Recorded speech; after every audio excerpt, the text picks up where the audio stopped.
I was a fan. I said I'm vote for Claudia Balducci, and then that was pretty much it for you. Sorry. But I did endorse Katie Wilson. I heard that. You said that you liked her directness, I believe. I like your directness as well. No, well, I did that, but I voted for her because I want to see socialism work without murdering 100 million people. I don't think they have the capacity to murder 100 million. I think they're going to kill business. But the reason I wanted to see it done is because I want to go all in. Like, stop, this little, pity-patty stuff. Just let's go all in. Let's just, tax everybody. Let's provide all these services, and we'll just see how it goes. That's my philosophy. I mean, it's totally selfish on my part. Mm-hmm. Well, now we're going to find out. We'll see how it works. See? Are you endorsing socialism? No. I'm from Bellevue. There's the best line of the day right there. Yes, you are from Bellevue. All right, so let's talk personally just for a moment. So you run for King County Executive, and you don't win. What was it like as you were sort of getting some idea of, like, it's not coming in my favor? I'm not going to win this. Right. Well, you've run for election. I have. You know that you... I'm 1-0, by the way. Yeah. And I'm 8-1. Okay. So I think I'm up there with America. Yeah, World War I, World War II. Go ahead. And so... it's a disappointment, and you have to sort of take it on board that this didn't work out. It really threw my all into it. Really, if you put your all into it. You did. But I'm still on the King County Council, and the things I care about, I'm still in a really strong position to do a lot for. So, like, I'll continue fighting for good transportation and housing and all the things, and public safety, all the things I ran on. So, it is what it is. And a lot of people have said to me in one way or another, the cliche that, when God closes a door, he opens a window. So I'm waiting to see where the window is. Okay. Is it strange being on the council? It didn't get too personal with the two of you, Germani. No, it didn't. It was a very professional, very issues-based campaign. And with our colleagues on the council always maintain professional relationships. We're a legislature of 9. We can't really afford to get too sideways with each other. You're going to need all those votes at one point or another. Yes, exactly. So before God opens that window, looking back again, do you think if you could do it again, what would you have changed? If I heard feedback on the campaign, it was that I could have drawn a sharper contrast and hit a little harder on the differences between us, and I could have maybe done that. It's not in my nature to really be very negative in campaigning. I never have been, and I've always done quite well. But I think that we will see. So to your point about the voters voted in who they thought was going to represent what they wanted. Now they're going to find out. And so we're going to see, and hopefully the city mayor and the county executive do a really good job, and everybody's happy with what they get. But if they're not, then we get to say we have a different path that we would recommend. I get it. You are here partly to rub my nose in the fact that the I-90 bridge with its trains are running. They said it couldn't be done. Well, did I say it couldn't be done? I said they said it couldn't be done. They all laughed at Christopher Columbus, didn't they? Yeah, I was driving back to Cle Elum to get out of King County, so you don't get my money, back to the Clum. And as I was driving by the other day, and I saw that train going. Yep. Wow, a thing of beauty. Yeah, I got to ride on one. It goes 55 miles an hour. It's smooth as silk. It works very, very well. Yeah. So when's it officially open? March 28th. Mark your calendars. Please come out. It's going to be open to the public, and you'll be able to ride the 2-line a little earlier. The segment from the International District up to Linwood will be open sometime in February. Yeah. But then the whole thing opens March 28th. I assume once it opens, then the people that are driving across the I-90 bridge will see just a remarkable amount of speed and ease about getting into Seattle. You will be out of traffic. It will give, as has been said, it will give people an opportunity to make that trip without brake lights. And as you're driving by and see that train going and you're sitting in traffic, I think that'll be the marketing we need to get people who want to ride it. Right, because it's only going to take 2 to 3% of people that are normally commuting that aren't even in their cars. They're getting out of their buses and getting on the train. So the guy sitting in the car who's basically paying for the entire thing, what you're hoping is that person goes, golly, I know I don't want to give. I love the autonomy and the freedom I have being in my car, being able to go where I want to go, when I want to go. But darn it all, I'm just going to get out of this car and get on that train. Those trains are going to be packed. They are. We're projecting 50,000 riders a day, and I think we're going to hit it very early on because people love the train. They do. They love to ride it, and we get not just commuters, although we do get an awful lot of commuters. And by the way, those parking garages that we've built are going to fill up as well.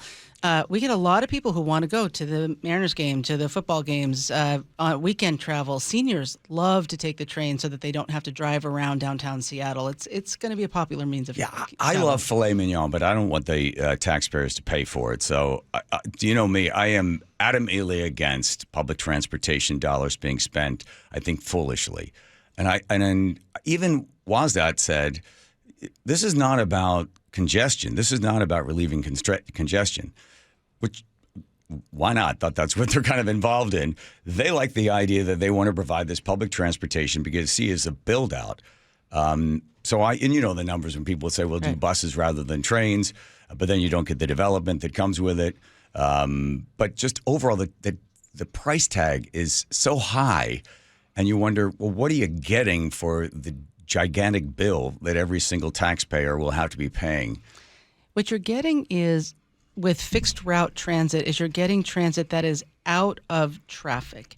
Buses are sitting in traffic. Yeah. The reason that WashDOT and Sound Transit don't ever claim, because they try to be honest, congestion relief. I know they try. Is because traffic grows as the region grows, and the region keeps growing. Yeah. So traffic is going to keep growing, but it's going to grow less than it would if we didn't have. It's really new capacity. These light rail trains are new capacity, and again, 50,000 riders is what's projected. That's not full capacity. We can have on 4-car trains a lot more people than that if they choose to ride. Yeah, it gives you an option.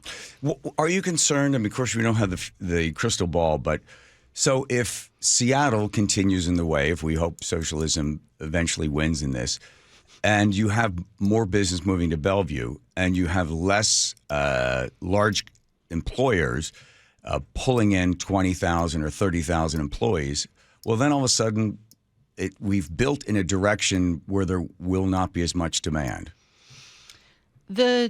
I don't foresee, I mean, maybe you see this differently. I don't foresee a world in which downtown Bellevue and downtown Seattle are no longer the metropolitan centers of King County. No, certainly Bellevue. Yeah. Certainly Bellevue. And it's a 20-minute ride in between those, reliably 20 minutes back and forth between downtown Bellevue and downtown Seattle. The major employers, the ones who are banking on having offices in Seattle and also building offices in Bellevue, like Amazon, like Microsoft, they all wanted this facility. They wanted this because it is something that the employees, the talent that they want to recruit, expects that they will have a metropolitan mass transit system in a place where they want to live. So it is actually something that helps businesses attract talent. Right. And that's why the major industries were all in favor of the light rail lines. I think you will find... Not Kemper Friedman. Yeah, I haven't qualified him as major industry, but you're correct. Kemper was not a fan. Not a fan of the light he rail. wasn't. Mm-hmm. Still. Yeah. How's he feeling these days about it? I haven't talked to him in a while, but I don't think he'll ever come along. We tried to talk to him a long time ago. We tried to talk about what if we put a station right at Bellevue Square. He said it's never the right time to do the wrong thing. I'm like, okay, no station for you. No, I did not get to make that decision. That's a joke. That's a joke. If you'd said that with a slight more of an Italian accent, would have really driven the point home. Been a shame if we messed it all up. Because how Balducci's not running for office again. So you know the numbers. I don't even go through them with you, but what I looked at, so I took the principal and interest bond paying on a 30-year or 40-year, and I ran the numbers through the total amount of money that the taxpayers will be asked to pay $9.8 billion by the time the whole thing is paid off. So I took the 3.4, did all the math, worked through on 5% interest on the bonds. Plus, I didn't include in there the maintenance cost because they're going to have to inspect this thing a lot because this is an engineering feat that has never been done before. You're going to be having these 400,000-pound trains passing one another 35 miles an hour on a floating bridge with different wave and weather conditions. So there is a chance that they're going to have to be always monitoring this thing and kind of checking it. Are you left-handed as well? Yeah. Are you? Yeah, I am. So that's included in the cost. But apparently, it seems to me that the general idea is If we build it, they will come. And the hell with the price. People like trains. So, yes, there will be just as many people on the road. Maybe there'll be a little less. Nobody will notice it necessarily. But the train will be there for those that would like to take it. So I've never done that particular math. I always just look at the principle, if you will, right. sort of the way I do it. Like I've never done math. But you have a mortgage still? I have a mortgage. Never done close. We're getting close. We're getting very close to paying off the mortgage. But I've never. You don't own it. The state does when you pay your taxes. Never done it for my own house. Yes. But we projected a budget. We are coming in slightly over budget, given the fact that we've never put light rail on a floating bridge anywhere in the world before. I think it's pretty remarkable that we're within 3 or 2% of budget. And there will be operations costs, as there are with buses. By the way, operations costs with buses go up over time. I know, yep. And we've created new transportation capacity. Try to create new transportation capacity across Lake Washington. It would have cost many billions of dollars to do that for cars as well. I mean, there's no way around it. Yeah, I get that. Can I get you on record on the I-5? Which part about it? The Revive I-5? Yeah, and the fact that they're not opening those lanes. Have you seen? You've been following this. I have not. You don't want to get on this I'm on one? the east side. No, you don't care. All right. I'm happy. You care. I'll have an opinion if you tell me what I'm having an opinion on. Open up the HOV lanes. You mean to general traffic? And to switch them different times a day, just like over the I-90 used to switch when coming in or coming out, right? Just generally, just give us some relief and just open that lane up. Because it would just make things so much easier. I'll say I generally believe that anything that won't bend will break. And if people are really, truly sitting through ridiculous, brutal traffic and doing something different operationally could help to alleviate that for the temporary period of time this construction's going on, it should be considered.